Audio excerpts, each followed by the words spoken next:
où je me redis, mais attends, c'est à moi en fait. On peut pas m'enlever une part pour que je la remplace par une part. Tout est à moi.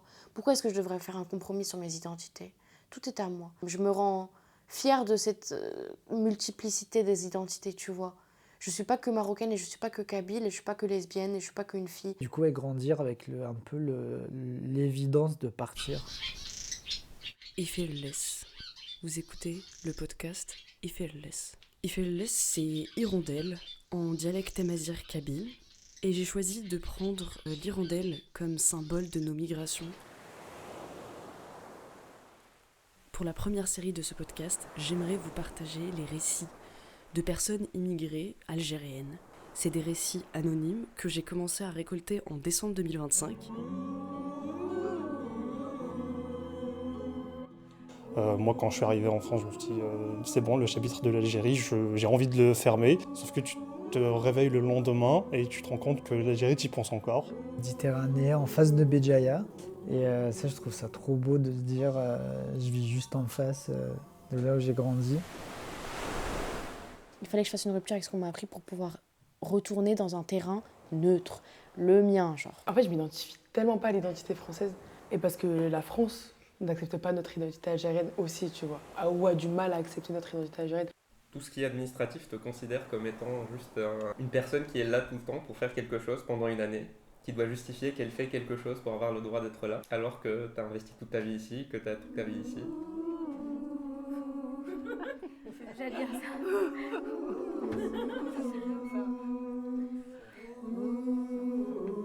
Je dirais que je suis un enfant des années 90, en Algérie, en Kabylie, et gay, qui grandit beaucoup avec ça, qui est un peu tourmenté. Genre, faut arrêter de croire que les personnes queer musulmanes ou queer croyantes, elles sont en mode de purée, c'est trop dur et tout. Non, non, genre, on vit bien, allô? Genre, en mode, on n'est pas tout le temps torturé par ça. Ma mère, elle veut pas en parler. Et puis c'est comme ça. Elle disait qu'il n'y avait pas de ça chez nous, mais je lui prouve de plus en plus tous les jours qu'il y a plein de trucs chez nous. C'est une sorte de mémoire commune qui appartient à toutes les personnes qui se sentent concernées. En fait, plus il y a de l'islamophobie, plus je me rapproche de l'islam. Et en Algérie, c'est l'inverse. Plus il y avait l'islam, plus j'essayais de m'en éloigner, me détacher et tout. Peut-être qu'un jour, je trouverai un endroit où je me sentirai, où je pourrais me sentir pleinement chez moi.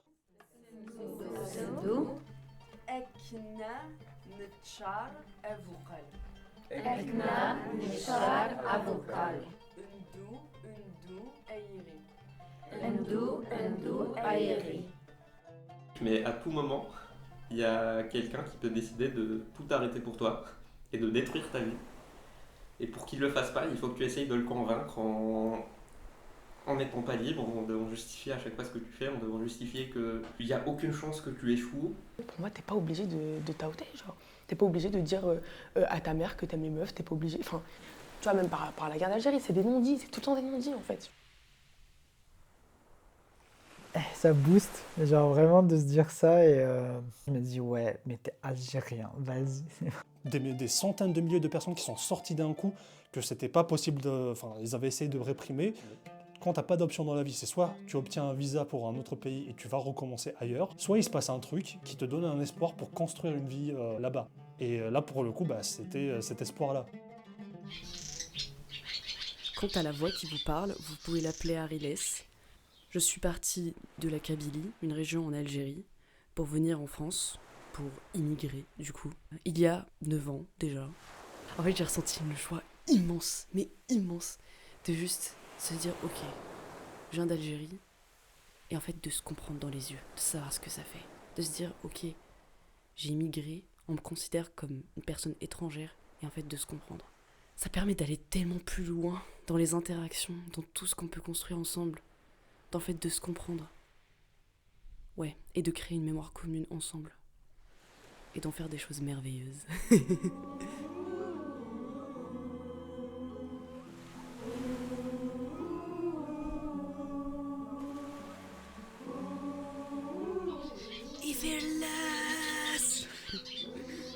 J'ai tellement hâte que vous écoutiez ces récits, que ouais, ce projet prenne vie, de manière tentaculeuse, que d'autres personnes se l'approprient. C'est une archive vivante, faut pas l'oublier. J'ai hâte.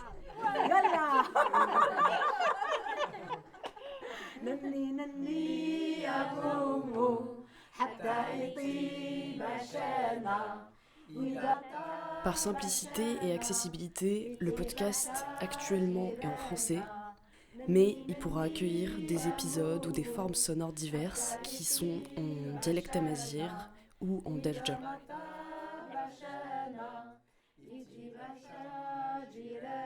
C'était trop bien, merci.